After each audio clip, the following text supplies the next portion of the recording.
Hello, my name is Kiriath, and today we are going to have a little chat about MONOPOSE, about whether it is indeed a good or bad, or in fact just slightly complicated thing whereby there are pros and cons, there are pluses and minuses to a model having less in the way of posability and customizability.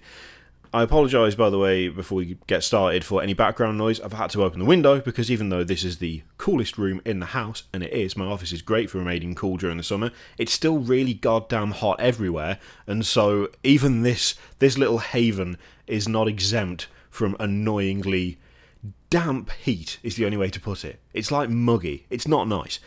So, window open for a bit of a breeze. I'll try and edit out any background noise, but if there is some, I mean, it's mostly going to be birds, maybe the occasional dog. It's not terrible. It should be alright.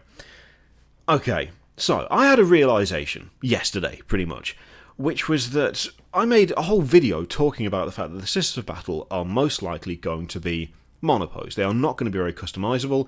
The nature of the sculpts that we've seen so far, and indeed the one release model that we have so far, they have flowing robes, they have unbroken lines going from torso down to leg, they have multiple parts of those models just aren't really in a position whereby you can twist the torso on the waist, where you can take the leg and shift it out to one side or the other. When you start introducing things like flowing clothing and stuff into models, it gets increasingly difficult to be able to actually pose them differently without completely breaking the lines, or indeed just making it look like the cloth has been stuck on over the top of whatever armour they're wearing, which is not a good look. So far, the Systems of Battle have avoided that in all the models that we've seen, largely because I don't think we're going to have that level of posability on them. And to be honest, there's a little part of me that's like disappointed. I like options. I like being able to customise. I like being able to make, multiple models in the same squad, though they may be the same model, look very different to each other.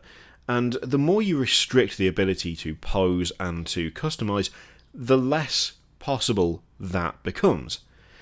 But the thing that made me think I'm actually being an idiot about this specific thing, I mean, I'm an idiot about lots of things, but this specific thing, is the fact that the current range for Systems of Battle is, of course, metal.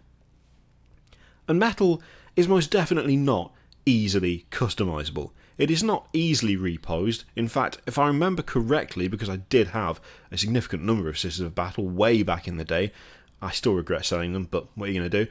A lot of them were pretty much just, here's the model, here's the gun you stick on, and that was about it. You couldn't really do anything with them at all.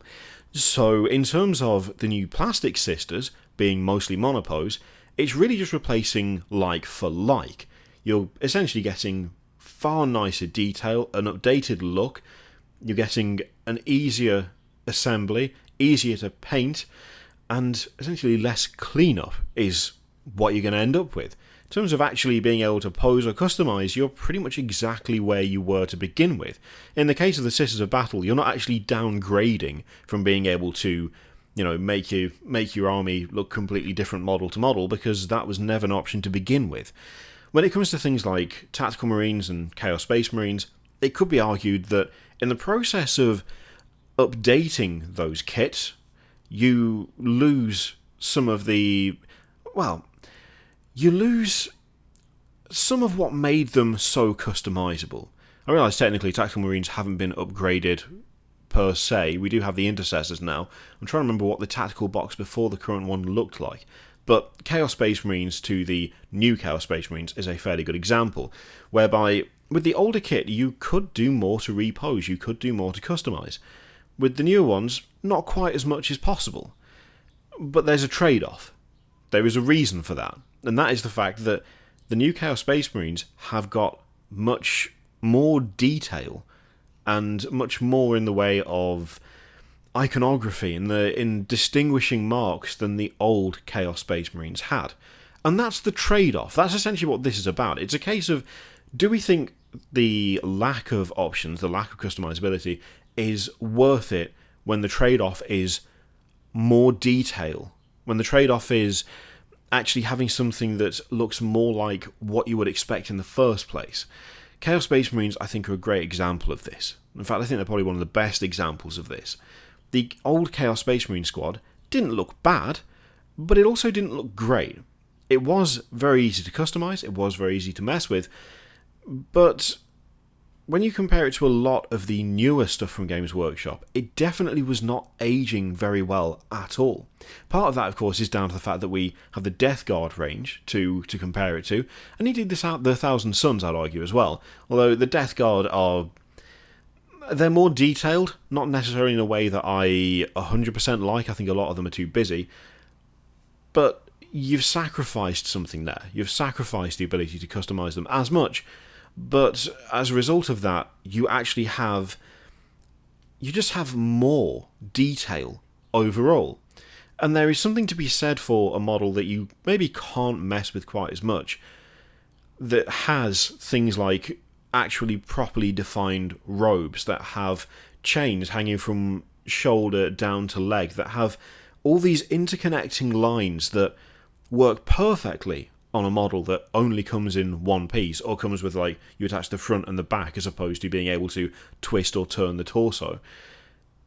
There's something to be said for that look being possibly a little better in some cases, not all. It's not all gravy. It's not everything is absolutely way better because it has more detail, because for my money, some of the Death Guard stuff actually needs dialing back. It doesn't need to be as festooned, as like heavily laden down with chain and trinkets and gribblies and tentacles and all the other stuff. Some of it could actually be stripped back a fair bit and still look really good.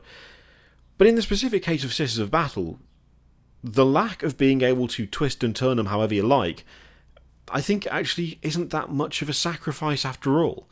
I mean, when you look at the actual lines of the model, if you're able to just twist and turn the torso however, the robes would look super weird. It's the same reason that a lot of the Stormcast stuff, like the Evocators and stuff, they have an interesting look to them. They are nicely flowing. Any model that has robes over armour has to have that restriction, otherwise you end up with, well, you'd end up with janky seams. You'd end up with weird situations whereby the creases in the cloth go down to the waist and then inexplicably stop, and then carry on in the same pattern but slightly to the left. Stuff like that, that when you say it like that, doesn't sound that bad. But when you look at them, you know that there's been a shortcut taken. When it comes to things that are like flowing and straight down, you can kind of get away with it. You can twist and turn them a bit, and it doesn't make that much difference because you don't have that extra little detail, that kind of cloth realism that you see on a lot of Games Workshop stuff now. But when you do have lines flowing from top to bottom, something that breaks that up by just twisting them to the side just makes it look cheap and not right. I think overall, I'm kind of actually sort of coming to the idea that whilst it's weird to say because of how much I like kit bashing, how much I like converting, how much I like customizing everything to make it my own. Like, I can't touch a kit without messing with it somehow. I can't just pick up a box of something and go, right, that's how these are going to look, exactly what they look like on the front of that. It never ever happens, much though I really love that side of this hobby. A little part of me can't help but look at the new style of the Chaos Space Marines compared to the old ones and think, the options aren't as good, but the models look better. Like, instances like that, they just look better than they did before. Sacrifice choice, you sacrifice, the ability to actually make these the way you might want to make them, but the base product, I would argue, is superior in terms of appearance, it's superior in terms of detail. And I think when it comes right down to it, when you look at especially the Chaos Space Marines versus the new Chaos Space Marines, you're basically looking at just better quality in that product than you got before. It's a weird thing whereby we kind of want the best of both worlds. We actually, I think it's fair to say collectively, as a group of people invested in this hobby, kind of demand two conflicting ideas. We want detail. We want models that flow beautifully, that have been, incredibly well designed to give a certain aesthetic, a certain feel, a certain attitude. And we also want to take that model and be able to alter every part of it to make it look different from the other model that looks similar to it. But we can't have that. Essentially, it comes down to making the choice, doesn't it? It basically comes down to deciding, do I favour the ability to make this what I want to make it in any given circumstance, or do I favour the ability to just put this together and have something that looks great with very little effort? I'm still very much on the fence. But the thing is, for me personally, I would sacrifice some of that detail, I think, for the added customization, for the added ability to pose them however I like. For someone new, though, I would probably suggest that they get something that is already fully detailed, that doesn't need to be messed with, that maybe only comes in 2 or 3 poses, but stick a different head on, stick a few different weapons on. Maybe if there is an option for a different torso, swap one out here and there, and you're good to go. It's less effort, it's less personal, for sure, but it's also easier. The thing is, I don't even think that Games Workshop are aiming for easier as a whole. I don't think they're looking at kits and going, okay, how do we make this really simple to put together for people who've never played before? I mean, they do that with other kits anyway. We have a whole range of easy to build stuff that still looks decent, it still looks as good as the full fat kits. But they are their own niche, they are their own product that Games Workshop is using to fill that particular role. Everything else, I don't think they're doing it to take away choice necessarily. I think it is literally just a case of you have to make that choice. You have to make that decision. Do you want more detail, higher quality? Do you want models that flow better, that have a more coherent aesthetic to them? Or do you want to be able to mess with them and do whatever you like? Because you can't have both. You've got to pick one sooner or later. I'm still kind of, I think, in the position of picking just doing what I like with a model. Being able to repose every part of it, being able to mess with the legs, mess with the arms, being able to give it whatever weapon I feel like, all of that.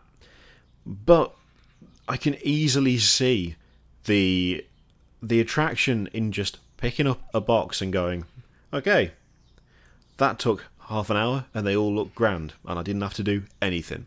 Yeah, I've got 2 poses that are the same, I've got 2 guns that are identical, but on the other hand, they look way better than they used to, which is the case for a lot of the stuff that Games Workshop is doing now. When they refresh models, when they refresh ranges, when they refresh kits, they are coming out looking how I always thought they should. They just don't have as many options as I would like them to have. I'm not entirely sure that's a bad trade-off. But the question is, what do you think? Are you all for posability, take away some of the detail, take away some of the flow, and make it so that people can just do what they like with them?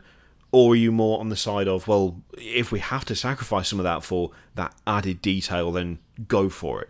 I'll be interested to see what you guys think about this one. As I say, this is not one of those kind of I'm telling you what to think things. I like to think I don't ever do that anyway. I just say it's my opinion and leave it at that. But I'd be interested to see what you guys have to say about this particular, like the choice that seems to be being made at the moment. Thank you very much for watching. Feel free to click all of the things, Patreon, video, subscribe, all that shit. Click it if you like, don't click if you don't want to. There is an affiliate link in the description for Element Games, from where you can buy a bunch of Warhammer 40k shit and paints and brushes and God knows what else. It's just cheaper than going direct to Games Workshop, and I get something for sending you there. It's a nice way to support the channel, because it's stuff you were going to buy anyway, and it doesn't cost you any extra. In fact, it costs you a little bit less. So you can click that if you'd like. But you don't have to. It's totally up to you. I'm not your mum. I'm not telling you what to do, although you should definitely eat your vegetables, because they'll make you grow big and strong. Thank you very much for watching, and I will see you next time. Toodaloo.